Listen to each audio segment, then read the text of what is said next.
Utang luar negeri Indonesia kembali menjadi sorotan. Bukan hanya soal seberapa besar totalnya, tapi juga siapa aja negara yang saat ini paling banyak membiayai kita. Di tengah ketidakpastian pasar keuangan global yang masih tinggi, pergerakan utang luar negeri Indonesia menunjukkan arah baru. Ada tanda penyesuaian dari sisi pemerintah, ada pula pergeseran struktur kreditur antar negara. Seberapa besar utang luar negeri RI saat ini? Mengapa pinjaman dari China mulai menyusut dan siapa saja kreditur terbesar kita sekarang? Selengkapnya kita bahas dalam dinamika utang RI. Utang dolar naik, yuan China menyusut. Berdasarkan rilis Bank Indonesia, posisi utang luar negeri Indonesia pada kuartal 3 2025 atau hingga akhir September tercatat sebesar 424,4 miliar US dollar atau ini menurun dibandingkan kuartal 2 2025 yang mencapai 432,5 miliar.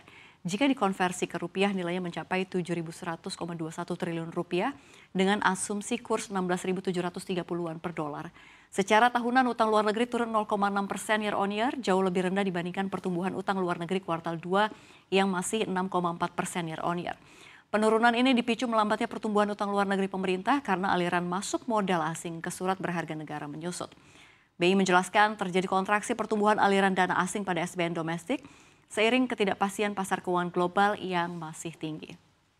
Dari sisi kesehatan, rasio utang luar negeri terhadap PDB juga turun menjadi 29,5% pada kuartal 3 2025. Dari sebelumnya 30,4% di kuartal sebelumnya tadi ya. Komposisi utang luar negeri masih didominasi utang jangka panjang dengan pangsa 86,1% yang dinilai relatif lebih aman bagi stabilitas perekonomian. Bank Indonesia menegaskan nih, demi menjaga struktur utang luar negeri tetap sehat, BI dan pemerintah terus memperkuat koordinasi dalam memantau perkembangan utang luar negeri sekaligus mengoptimalkan peran utang luar negeri untuk pembiayaan pembangunan dan mendorong pertumbuhan ekonomi yang berkelanjutan. Dari gambar besar ini, kita melihat utang luar negeri RI mulai menyusut dengan struktur yang masih terkendali. Lalu pertanyaannya, di balik angka total yang menurun ini, negara mana yang paparannya justru naik dan negara mana yang mulai mengurangi pinjaman ke Indonesia? Kalau kita lihat ya, ada grafik. Di sinilah pergeseran struktur kreditur mulai terlihat jelas. Salah satu sorotan utama dalam laporan Bank Indonesia adalah perubahan utang luar negeri Indonesia terhadap dua raksasa ekonomi dunia yaitu Amerika Serikat dan juga China. Ya, per September 2025 utang luar negeri Indonesia ke Amerika Serikat meningkat dari 26.350 miliar US dollar pada Agustus menjadi 2.670 miliar pada September ya. Kalau kita lihat artinya naik sekitar 320 juta atau 1,21% secara bulanan. Kenaikan ini mencerminkan exposure Indonesia terhadap pembiayaan dari negeri Paman Sam kian menguat. Sebaliknya, utang luar negeri Indonesia ke China justru mengalami penurunan dalam. Kita lihat, posisinya turun 24.870 miliar pada Agustus menjadi 23.000,3 ya. Ini kalau kita lihat 295 miliar pada September 2025. Artinya terjadi kontraksi sekitar 1,55 miliar US dollar atau turun 6,25% secara bulanan. Tren ini menunjukkan outstanding loan dari China mulai menyusut sejak 2024, sejalan dengan berkurangnya proyek-proyek baru yang didanai pinjaman China, serta pergeseran korporasi domestik ke instrumen pembiayaan global berbasis dolar Amerika Serikat. Yang menariknya, penurunan utang luar negeri terhadap China ini terjadi di saat publik sedang ramai membicarakan beban utang proyek kereta cepat Jakarta-Bandung atau WUSH. Proyeknya memang sudah beroperasi, namun urusan utangnya tentu saja yang ditanggung konsorsium ini masih menjadi PR utama. Untuk melihat lebih jauh seberat apa struktur utang WUSH, kita beralih ke slide berikutnya. Beban utang KCJB WUSH ya. Jadi pembiayaan KCJB WUSH sebagian besar berasal dari pinjaman jangka panjang China Development Bank atau CDB. Komposisinya 75% utangnya dan 25% ini ekuitas ya. Dengan porsi kepemilikan 60% di PT KCIC, konsorsium BUMN melalui PSBI, menanggung porsi utang sekitar 2,7 miliar US dollar. Sisanya sekitar 1,8 miliar US dollar tentunya ditanggung oleh konsorsium Beijing Yaowan dari pihak China. Beban bunga tahunan proyek ini diperkirakan mencapai 74 hingga 75 juta US dollar atau setara 1,2 triliun rupiah per tahun.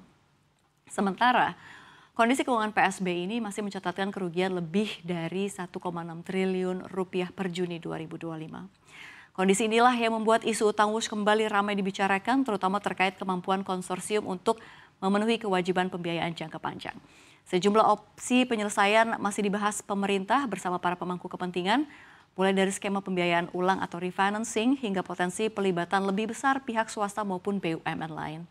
Namun di luar proyek Wush, data utang luar negeri BI justru menunjukkan bahwa ketergantungan Indonesia terhadap kreditur Cina tidak meningkat. Bahkan cenderung menurun cukup tajam selama 2024 hingga 2025.